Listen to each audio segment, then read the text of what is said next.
안녕하세요. 조반장의 건축일기 조반장입니다. 오늘은 실내 미장 및 단열재 발주 입구, 인촌 자재 탐방에 대해서 얘기할 예정입니다. 단열재는 규격에 맞춰서 미리 발주해 놓고 입고가 되었는데요. 단열재 입고는 지게차가 없어도 되지만 지게차가 있으면 더 빨리 쉽게 내릴 수 있습니다. 저희는 우레탄 단열재를 사용하였고 기존 규격보다 더 높은 등급을 사용하였습니다.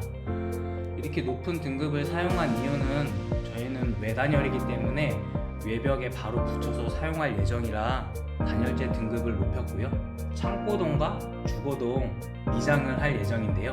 미장은 외주 작업을 주었고 창고동 같은 경우에는 견출로 마감을 했고 주거동 같은 경우에는 실내 미장을 한 다음에 페인트를 칠할 예정이라 실내 미장을 재물 미장을 하였습니다. 네미탈이나 미장 자재 같은 거는 동네 건재상에서 미리 물량에 맞춰서 발주를 해놔서 한 번에 받았고요. 이거는 미장하시는 분들의 공구라든지 우마 같은 것들인데요. 기본적으로 개인 공구는 다 갖고 다니시기 때문에 저희가 따로 준비할 필요는 없습니다. 단열재는 틈틈이 올려놓은 상황이고요. 이 미장에 관해서는 미장 전체를 하청을 주었기 때문에 제가 관여할 부분은 없습니다. 미장하는 동안에 저는 옥상 단열재를 깔았고요. 그리고 단열재가 저희는 2층, 3층 계단 탑까지 있기 때문에 하나씩 위로 옮겨놓는 작업을 했습니다. 창고동 견출 작업을 했는데요. 결과적으로 봤을 때 견출 작업은 실패적입니다. 미장이라는 것이 개인의 능력에 따라서 품질이 많이 좌우가 됐는데요. 제가 맡긴 이 미장장이는 유튜브 찾아보시면 미장이의 하루라고 있는데 이분 자체가 저희 일을 맡았음에도 불구하고 다른 현장에 자주 가 있다 보니까 일하는 사람들만 남아있어서 작업을 하게 됐는데요. 품질이 엉망이었습니다. 결국에는 1,500만 원 정도 돈을 지불하고 다른 미장이를 불러서 다시 재작업을 하였습니다.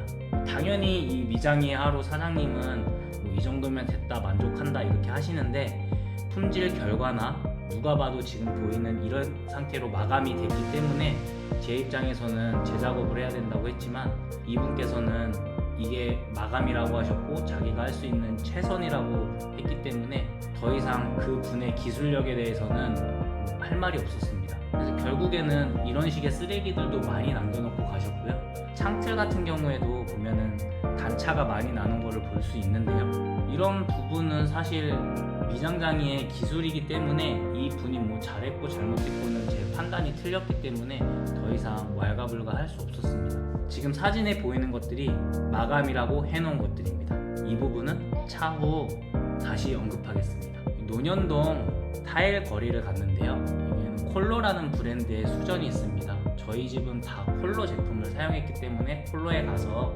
이 제품들을 구입했고요. 저희 창호는 LG 지인 창호 슈퍼 창호를 썼고요. 창호에 대해서도 나중에 따로 언급을 하겠지만 창호, 장판, 싱크대 같은 것들은 다 LG 지인 최상위 등급을 사용하였고 방문 같은 경우도 9mm 문선을 돌리려고 하다가 결국에는 일반적인 방문을 달았습니다. 인천에 용타일이 있는데요. 논현동 타일 가게에 윤현상제가 있다면 인천에는 용타일이 있어서 가격적인 부분이 많이 차이가 납니다. 그 부분을 참고하셔서 용타일로 할 건지 윤현상제에서 할 건지 결정을 하시면 됩니다. 가격은 보통 3배에서 5배까지 차이가 납니다. 용타일이 저렴한 이유는 여기 사장님께서 전부 다 직접 수입을 하십니다. 그래서 저렴한 거고요. 여기는 평택 코아스라는 곳인데요. 평택 코아스에 같은 경우에는 저렴하기도 하지만은 용타일처럼 직접 수입을 하기 때문에 많은 종류의 제품들을 한 군데서 만나볼 수 있습니다. 욕실 자재는 물론이고 목자재도 포함되어 있고요. 몰딩, 코너비드, 화장실, 샤워실 수전까지 전부 다 있기 때문에 한 군데서 모든 것을 구입하고 싶으시면은 평택에 있는 코아스도 추천을 합니다. 저희는 코아스에서 계단 멀바우 목재라든지 육가 같은 것들을 구입했고요. 자잘한 부속품들은 정말 없는 게 없기 때문에 여기 가셔서 잘 모르면 물어보시고 한 번에 구입하는 것을 추천합니다. 이렇게 타일 자재들이나 설비 자재들은 한 군데서 구입하면 쉽게 끝낼 수 있는데요.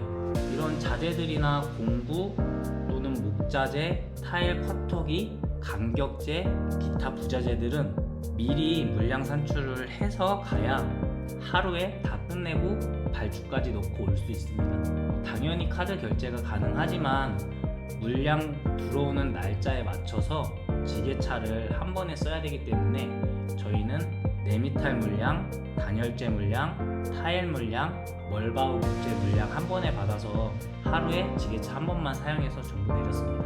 독이나 수정 같은 경우에는 맨 마지막 단계에 부착이 되는 거기 때문에 이날 발주를 했지만 나중에 물량을 받았고요. 타일 같은 경우에는 저희는 1층, 2층, 현관 거의 비슷한 타일로 했기 때문에 600에 600각짜리로 사용을 했습니다. 사실 윤현상제에서도 마음에 드는 제품이 있었는데 이탈리아 제품으로 1제곱미터 또는 1.44제곱미터당 가격이 8만원 정도 됐기 때문에 너무 비싸서 윤현상제는 포기를 했습니다. 결국 용타일과 호화스에서 구입을 했고요. 그리고 외부에는 평택 토목코리아라는 곳이 있는데 평택 토목코리아에서는 실외에 정원에 들어가는 제품들을 많이 판매합니다. 물론 평택에서도 타일을 판매를 하지만 극히 일부고요. 지금 보이시는 사진은 인천 용타일에서 찍어온 사진입니다. 한국 타일 수입되는 것 중에 용타일에 없는 타일은 없고요. 용타일도 가격대가 5만원, 6만원, 8만원 이렇게 되는 고가의 제품들도 있습니다. 이런 제품들은 수입처가 정해져 있기 때문에 똑같은 제품이 여러 군데서 보이는 거는 수입을 해서 이쪽으로 다 뿌려주는 겁니다. 가격 차이는 똑같은 제품 기준으로 용타일하고 윤현상제에서 최대 3만원에서 5만원까지 나는 거를 받기 때문에 사실 발품을 팔아서 좀 더 저렴하게 구입하는 거를 추천드립니다. 도기 같은 경우에도 아메리칸 스탠다드부터 여러 가지가 있기 때문에 이거는 본인 취향대로 주문을 하면 되고요. 용타일에서 주문을 하면은 용단비는 별도로 들어갑니다. 저희는 수치를 재서 갔고요. 이날은 시멘트 몇 포만 구입했습니다. 타일과 목재가 들어와서 지게차를 이용해서 내렸고요. 이거를 사람이 하나씩 다 내릴 수 있지만 지게차 비용이 저희는 10만원인데 10만원을 주고 이 모든 것을 다 내렸습니다. 평택 토목코리아는 집 공사가 다 끝난 다음에 외부를 꾸미는 작업을 할 때 꼭 필요한 곳인데요. 가격도 저렴하고 팔레트 단위로 판매를 하기 때문에 여기에 계신 직원분들과 상담을 한 후 물량 발주를 끝내고 언제 받을지 정하기만 하면은 현장까지 보내주기 때문에 크게 어려움이 없습니다. 이런 토목 자재들에 대해서 잘 모르시면은 인터넷으로 공부를 하고 유튜브 채널도 운영 중인 걸로 알고 있습니다. 본인 집 분위기에 맞게 그 부분을 참고하셔서 본인이 머릿속에 있는 것들을 구현할 수 있게 미리 생각을 하시면 금방 쉽게 끝낼 수 있습니다. 저는 직접 다 했기 때문에 자재 선정, 자재 물량 확인, 발주, 시공까지 혼자서 모든 것을 다 끝냈고요. 토목코리아에서는 계단 디딤판이라든지 경계석을 구입을 했습니다. 오늘도 시청해주셔서 감사합니다.